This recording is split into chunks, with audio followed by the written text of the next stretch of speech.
In a letter to staff, the chairman of embattled Chinese property developer Evergrande says his company will walk out of its darkest moment. But our next guest says China's economic issues are more serious than one troubled company. Joining us now is Kyle Bass, founder and CIO of Heyman Capital Management. Kyle, there is a lengthy piece on the front page of the Journal that tries to give some background to some of the moves that President Xi has made and put it into context. And in summary, it's just that some of the reforms of Deng Xiaoping from 40 years ago that sort of lit a fire under the Chinese economy through capitalism, that President Xi, in his own interest to get a third term, is reversing some of those to form a new type of economy that is much more involved in terms of being government-led. Is that what you see happening there?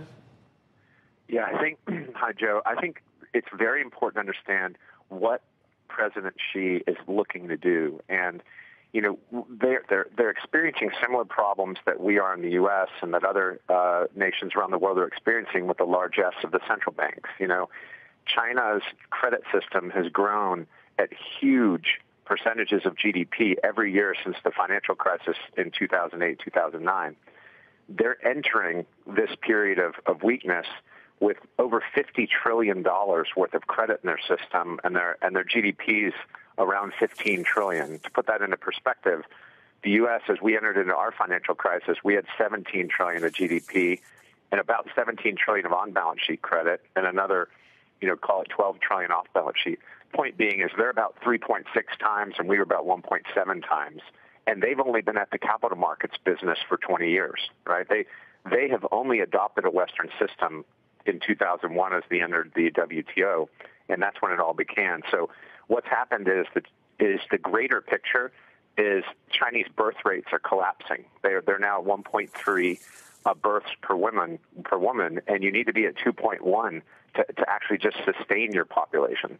So Chinese population dynamics are at a critical level, and the reason being is the Chinese men can't afford houses, so they're all living with their parents. And the fact that Evergrande went on a credit binge and built all of the housing and Chinese property took off because their central bank continued to print so much money. What Xi's trying to do is he's trying to rein in property prices, and he's trying to do it as quickly as possible because China's on an unsustainable path lower. Everyone that has it, everyone that believes China's going to grow at 6% a year ad infinitum is just dead wrong. But if we just divorce ourselves from any value judgments about China and think about the future of the planet, of the globe, we always think about the Chinese consumer, and we all at one point wanted to move forward in a symbiotic way where we sell things to China, their consumers get things from us. And, I know you maybe don't feel that that's possible, and I know Jim has some different points, but the moves that Xi is making right now are possibly an impediment to Chinese growth, which would be theoretically good for the world. I mean, the six biggest companies have already lost $1 trillion in value.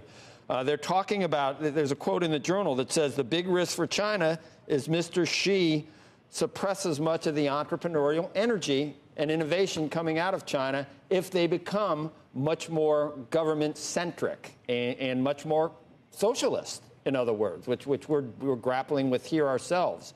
I mean, is that the worry that China transforms itself back to the way it was before it embraced capitalism? Yeah, I mean, look what they've done to their gaming sector. Look what they did to their for-profit education sector. They've basically pulled the plug on many sectors in their economy. They're reining in tech. They're requiring 50% of profits or more on top of their tax rate of companies like Alibaba and Tencent for the quote common prosperity. You've got to realize that you're not investing in a real market there. You still have an economy with a closed capital account. They have one-way capital flows, dollars in. Imagine if dollars start heading out. Shepard Smith here. Thanks for watching CNBC on YouTube.